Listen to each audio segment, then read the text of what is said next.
Ever wondered how to afford your hobbies without breaking the bank? It's a common concern. After all, hobbies are the spice of life, adding a dash of excitement and intrigue to our everyday routines. And yet, they can often put a strain on our wallets. But fear not. With a bit of financial planning, you can pursue your passions without causing financial distress. The key is to approach your hobbies with the same diligence you apply to other areas of your finances. And that's exactly what this video is all about. Over the next few minutes, we'll be diving into 10 practical tips that can help you manage your finances better and make your hobbies more affordable. From budgeting strategies to creative cost-cutting techniques, these tips are designed to help you get the most enjoyment out of your hobbies while keeping your budget intact.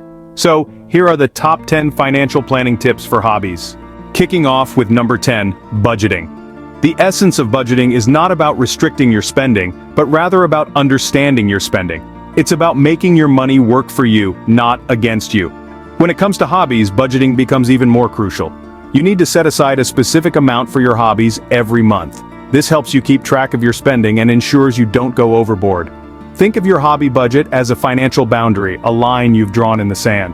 It's a way of telling yourself, this is what I can afford to spend on my hobby without affecting my other financial responsibilities. So how do you decide how much to allocate to your hobby? That's a personal decision. It depends on your income, your expenses, and how much you value your hobby. But the key is to stick to whatever budget you set. Remember, a hobby shouldn't drain your wallet, but fill your heart. At number 9, we have prioritizing. Now let's talk about the importance of prioritizing your hobbies over unnecessary expenses. Imagine your finances as a jar, and your expenses as sand, pebbles, and big rocks. The big rocks symbolize your essentials, the pebbles your hobbies, and the sand all other unnecessary expenses. If you pour in sand first, it will fill up the jar, leaving no room for pebbles and big rocks. But if you put the big rocks first, then the pebbles, and finally the sand, everything fits well. That's how you should handle your finances. Allocate resources first to your essentials, then your hobbies. And finally, any leftover money can be spent on those less essential items. This way, you can enjoy your hobbies without straining your finances. Remember, hobbies are not just pastimes, they are investments in your happiness.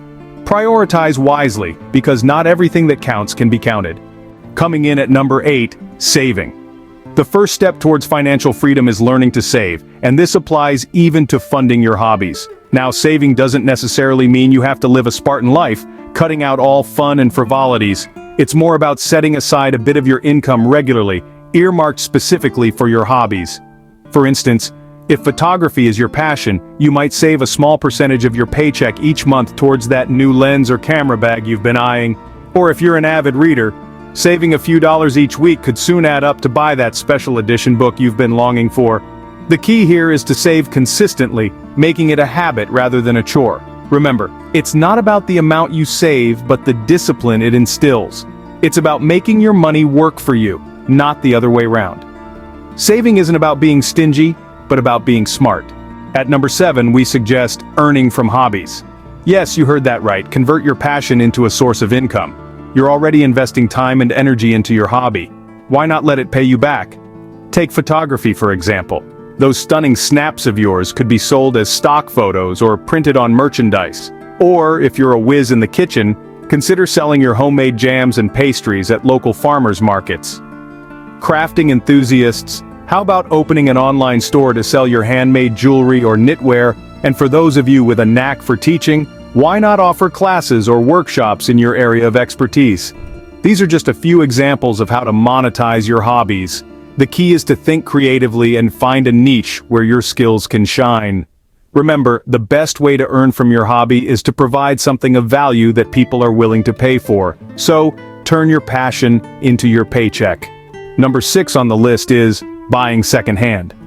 Now, we've all heard the saying, one man's trash is another man's treasure. And when it comes to hobbies, this couldn't be more true. Whether you're into photography, painting, or playing the guitar, the secondhand market is teeming with quality items that can serve you just as well as brand new ones.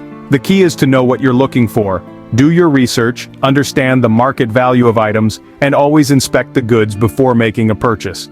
Online platforms and local thrift stores are great places to start your search, offering a wealth of options at a fraction of the original price. Remember, when you buy secondhand, you're not only saving money, you're also contributing to a more sustainable economy by reducing waste. So next time you're hunting for that special lens, paintbrush, or guitar pick, don't dismiss the secondhand option. Secondhand doesn't always mean second best. Halfway through, at number 5, group activities. Let's talk about how participating in hobbies as a group can be a game changer for your finances. Imagine you're into photography, and you need to rent a studio or buy some new gear. Doing this on your own can be a bit pricey. But what if you gather a group of like-minded photography enthusiasts? You can all chip in to rent that studio or purchase that new lens. This way the costs are shared, and everyone gets to benefit from the resources. The same principle applies to hobbies like travel or cooking classes. By pooling resources, you're not only cutting down on expenses but also enhancing your hobby experience. You get to learn from others, share knowledge, and create memories together. So the next time you're planning a hobby-related spend, consider roping in a few friends or finding a community with shared interests. Remember, sharing is caring and also saving. At number 4 we have DIY approach. Delving into the world of DIY, or do-it-yourself, can be a game changer when it comes to financial planning for your hobbies. It's not just about saving money, but also about enhancing your skills and expanding your knowledge. Consider this. Instead of buying a pre-made model kit, why not try building one from scratch? Or instead of signing up for a painting class, why not learn through online tutorials and practice at your own pace? The beauty of DIY lies in its flexibility and creativity, allowing you to adapt and learn at your own pace, while also cutting down on expenses. However, remember, DIY doesn't mean you have to navigate the waters all by yourself. Reach out to online communities, forums, and groups of like-minded hobbyists. There's a wealth of knowledge out there waiting to be tapped into. Do it yourself doesn't mean do it alone. Coming up at number 3, seasonal sales. Imagine this. It's the end of the season, and retailers are clearing out their inventories. This is the perfect time to swoop in and grab some fantastic deals for your hobby-related needs. Whether you're an artist looking for paints, a gardener in need of seeds, or a cook hunting down that perfect set of knives, seasonal sales are your best friend. Retailers often offer significant discounts during these times to make room for new stock. So, keep your eyes peeled for these sales, and you might just snag that expensive easel or top-of-the-line mixer you've been dreaming of at a fraction of the cost. But remember, don't be lured into buying things you don't need just because they're on sale. Stick to your list and stay focused. If it's not on your list, it's not a bargain, no matter how good the deal seems. When it comes to sales, timing is everything. Almost there, at number 2, free resources. The internet is a vast treasure chest, bursting with free resources that can help you pursue your hobbies without spending a dime.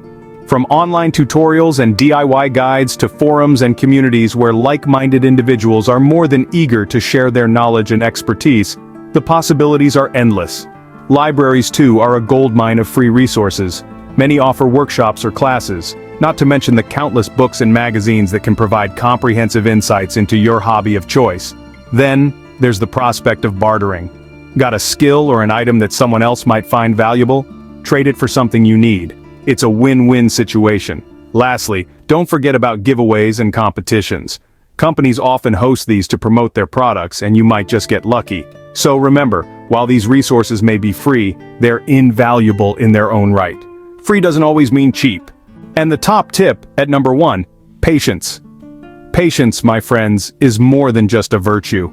It can be your secret weapon in financial planning for your hobbies. It's easy to get swept up in the thrill of a new hobby, wanting to invest in all the top-notch gear right off the bat. But let's slow down for a moment. Consider this. Rather than rushing into purchases, take time to research. Understand what you truly need versus what you want. Often, the initial enthusiasm can lead to unnecessary spending. Wait for the right moment to buy, like during sales or when you stumble upon a good secondhand deal. Moreover, some hobbies require skills that take time to develop. Investing heavily before you've honed your skill might result in wasted resources. Remember, good things come to those who wait. So, let patience guide your decisions. Patience is not just a virtue, but also a wallet saver. And that concludes our countdown of the top 10 financial planning tips for hobbies. We've journeyed through the importance of budgeting, prioritizing your hobbies, and the magic of saving. We've explored how to earn from your hobbies and the practicality of buying secondhand. We also touched on the fun of group activities, the satisfaction of a DIY approach, and the wisdom of waiting for seasonal sales. We delved into the world of free resources and, finally, the virtue of patience. These tips are not just strategies, they're a mindset that enables you to enjoy your hobbies without the burden of financial stress. It's about creating a balance between your passion and your pocket. So let's make a promise today. A promise to plan, to be wise with our resources, and to make the most of our hobbies. Because at the end of the day, remember, a hobby is about joy, not financial stress. Happy planning and happier hobby.